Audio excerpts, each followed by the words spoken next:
What's going on, guys? Welcome to another Doctor Who review.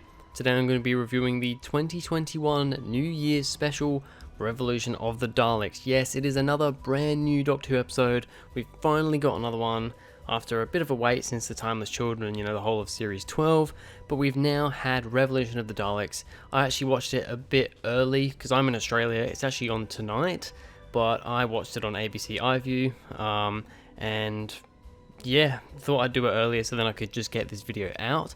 So yeah, Revolution of the Daleks are back. The TARDIS fam are back. Jodie Whittaker's back as the Doctor. Captain Jack is back as well.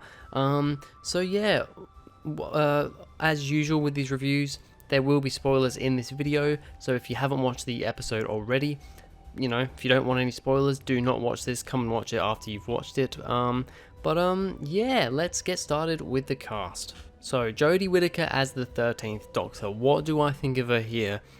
I think she was pretty good. There wasn't a whole lot of the too much talking Jodie Whittaker. Very much like how she was in Series 12. I think Series 12 was a massive step up for the 13th Doctor and Jodie Whittaker. There was just all around just a lot less of just blabbing on and talking nonsensically. There was still some of it, but there wasn't really a whole lot, especially compared to Series 11. And in this episode, yeah, we're pretty good. There's still the odd little moment, like talking to herself in the cell at the start. Yeah, maybe she's just going a bit crazy, but I think that is just kind of the 13th Doctor. She talks to herself quite a lot. I hate how she does that whole, oh, what are you thinking, Doctor? Oh, I don't know, what are you thinking about, Doctor? Like, I just think it's a bit cringy, personally, but that's really a minor thing. The rest of it, though, she's very good. She has some very serious, scared sort of moments in this one, which is a side of the 13th Doctor that we really haven't seen enough. We only really got to see it at the end of Series 12, so to have that more here was good, and yeah, I'm pretty happy with how she is developing and how she was in this episode. So on to the companions, starting with Bradley Walsh as Graham O'Brien. Now, spoilers straight away here. Graham and Ryan both leave at the end of this episode, and they are out of the show now. They're not going to be returning in Series 13, so that is those two characters done. So, you expect kind of a big send-off for these characters, and I mean, there is a pretty good send-off at the end, which we'll get to later, but just talking about the characters individually with what they do in the episode, Graham, I'm gonna be honest, yeah, I'm actually not happy, really, with what they had Graham doing in this episode. They really didn't. I think he was honestly the companion that they shunned away the most, which is disappointing because I think in Series 12, they also didn't really focus on Graham that much. Series 11 was a much better series for Graham. Series 12, they really kind of looked away, and then in this episode being his last episode, he also didn't really do much. So, yeah, I'm pretty disappointed with that, but with what he did have, Graham, Bradley Walsh did a fantastic job. You've then got Tosin Cole as Ryan Sinclair. Like I said, Ryan is also leaving now. Well, he's gone after this episode. I think Ryan was decent in this episode. He definitely had more to do and had more character development in this episode than Graham. To be honest, I think Ryan had more character development in this episode than he has since he first came onto the show in Series 11. I've never really liked Ryan as a character, I'm gonna be honest, ever since the start. Series 11, he was just a bit cringy. He had a bit more going on. Series 12, I think they just took him, they kind of didn't know what to do with him, and he had a bit of a boring story arc and a weird story arc. And altogether, I just think Tosin Cole as an actor, he's very flat as an actor, and that is also the case here. I think his goodbye was actually quite emotional, which I was surprised about, considering I don't really like his character. But other than that, yeah, I'm not gonna lie, I'm not gonna miss Ryan not being in the show anymore. I'm gonna miss Graham, because Graham was my favourite of the three companions, but I'm not really gonna miss Ryan, unfortunately. Then, of course, we have Mandip Gill as Yasmin Khan. Yaz is staying on for Series 13, and you know what? Yaz is pretty good now. Yaz, throughout Series 11, was so underdeveloped that it was ridiculous. They did nothing with her in Series 11. Series 12, they finally started giving her some stuff to do, and she became a much more interesting character in Series 12. And then in this episode as well, she also had plenty to do. She was, I think, by far the most interesting of the three companions, not counting Jack. And yeah, I'm actually really excited to see her in Series 13. In some ways, once again, spoilers, I'm a little bit disappointed that we're not just getting the Doctor and Yaz next series. We've got this other companion called Dan, which I might talk about later. But yeah, it kind of annoys me that we're not getting just the two. I think that would have worked better, but we'll have to see how it all works out. But yeah, altogether I think Yaz was really, really good in this episode. And then finally, we're going on to John Barrowman as Jack Harkness, Captain Jack. I mean, he's brilliant. He just slides back into the role perfectly. I'm really glad we get to see him again here after his very brief appearance in the middle of series 12. He's in full form here. He slips back into the role perfectly. It's awesome seeing him alongside Jodie Whittaker and alongside the three companions again. And yeah, altogether, Captain Jack, really, really good stuff. Alright, so on to the good and the bad, starting with the good. Yaz doing investigation to try and find the Doctor. Really love this because we go to Yaz. They've got the old, the fugitive Doctor's TARDIS, because that's kind of what brought them back to Earth. They don't know how to fly it, and Yaz is pretty much trying to figure out how to fly the TARDIS and how to get back to the Doctor and where she is. She just really wants to find the Doctor again. We kind of see from the start that Graham and Ryan, they're not as bothered, especially Ryan. Ryan's pretty much, from the start of the episode, is pretty much like, you know what, I'm done with travelling anyway. Who cares? We're on Earth now, the Doctor's gone. We've just got to get on with our lives. And Graham's kind of in that mindset as well. But Yaz really just doesn't want to go back to her normal life. She wants to find the Doctor again and keep going on adventures. And I just really like the whole investigation thing. She's got sticky notes all over the place. And once again, it's kind of it kind of reminds me of like a detective and stuff. They get all these sticky notes and all these things to lay out all the information that they're figuring out. And once again, her police training and that, it comes into fruition here, which I really like. I love it when they touch on that part of her character. And yeah, just great stuff from her from the start. Captain Jack breaking the Doctor out of prison. We finally see Jack in the prison. He breaks the Doctor out. He did kind of just appear suddenly. It was like, oh, okay, Jack's here. Hello, hello. The Doctor's like, oh my God, it's you again. Oh, it's awesome to see you. A little bit sudden, but I mean, we all knew that Jack was coming back anyway. They released it. They released that he was gonna be back for this episode.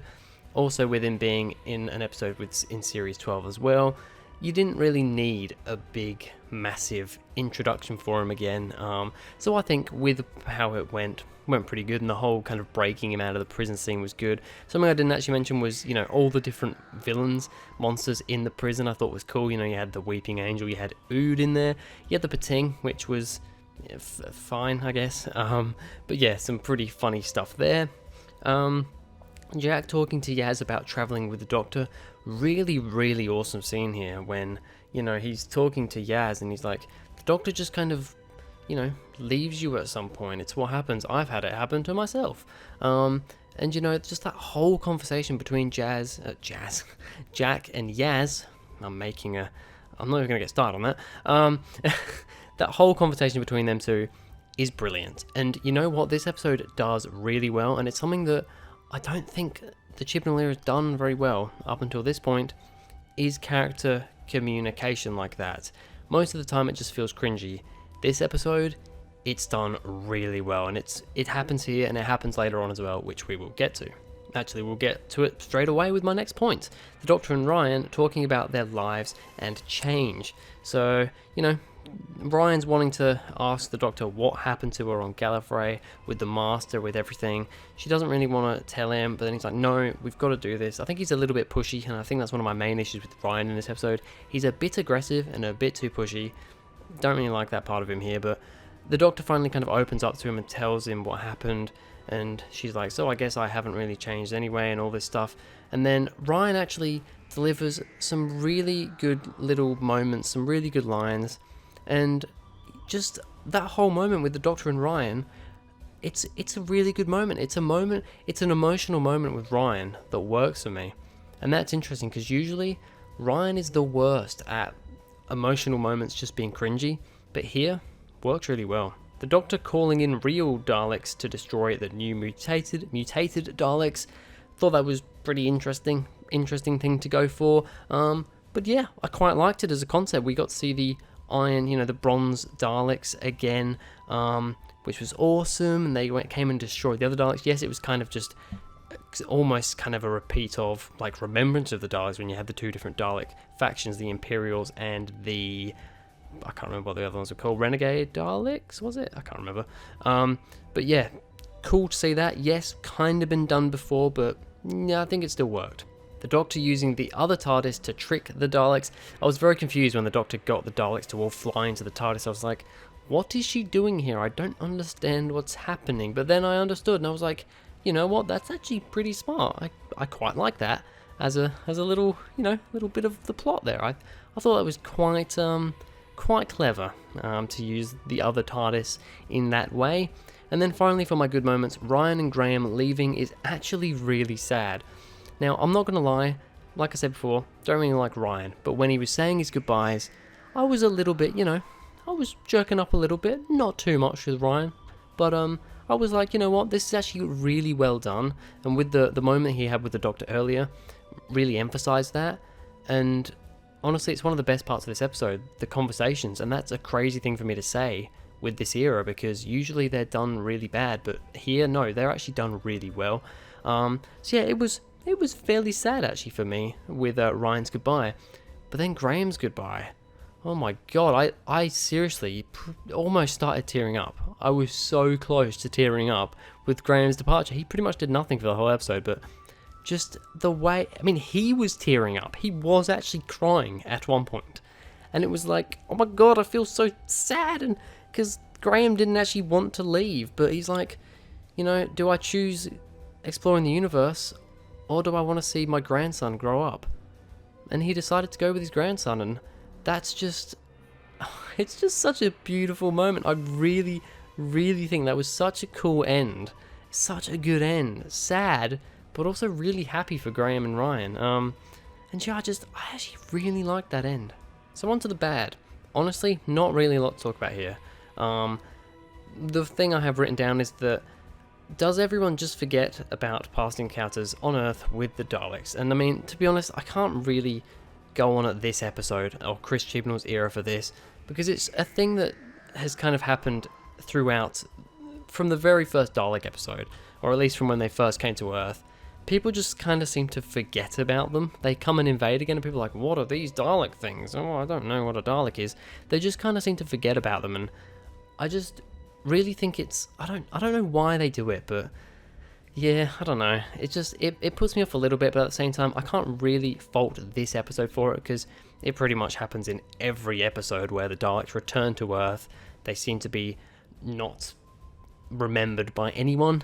Really, that's the only bad thing I have to say about this one.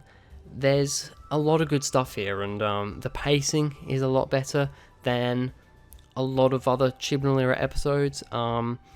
The emotions are done really, really well. The conversations between people, honestly, one of the best parts of this episode. I think the Daleks are once again done really, really well in this era. I think Chris Chibnall has done the Daleks very, very well the two times he's done them. And yeah, I'm actually really happy with this one. Now, for a rating, I'm going to give it a 9 out of 10 right now. It's really hard for me to judge an episode like this and judge it, with the other episodes when I haven't seen them all very many times, like once or maybe twice for some of them. So a 9 out of 10, I think I've given other episodes like 9.5. I think that's the highest I've ever rated a Chibnall era episode. But I still, at this moment, I think this is probably my favourite Chibnall era episode. There's a lot of episodes from like series 12 onwards that are like 9 out of 10s now for me. But I don't know, I can't give it a 10 out of 10 because it does still feel a bit weirdly off. I mean, although the pacing is really good, it still feels a little bit off compared to other eras to me. There's still something about just Jodie Whittaker's Doctor and all that sort of stuff that does make it a bit too cringy for me. But there's no denying that this is a very good story. Would I rate this higher than Resolution? Yeah, I think I would. I mean, Resolution was pretty much my second or third favourite Chibnall era story, and I think this is better, for sure. But yeah, mainly because Resolution, one of the main issues of that one was the cringy moments and the slow moments, how slow it dragged down to when, you had the stuff with Ryan and his dad. In this episode, you have those emotional moments with talking, but it doesn't feel like it slows the episode down. It's paced a lot better. Resolution had big pacing problems with that whole thing, whereas this doesn't have that. So yeah, for now, a 9 out of 10 for Revolution of the Daleks. But anyway, that's going to be it for this video, guys. Thank you very much for watching. If you enjoyed, please go ahead, like and subscribe. Let me know in the comments down below what you thought of Revolution of the Daleks, and I'll see you guys in the next video.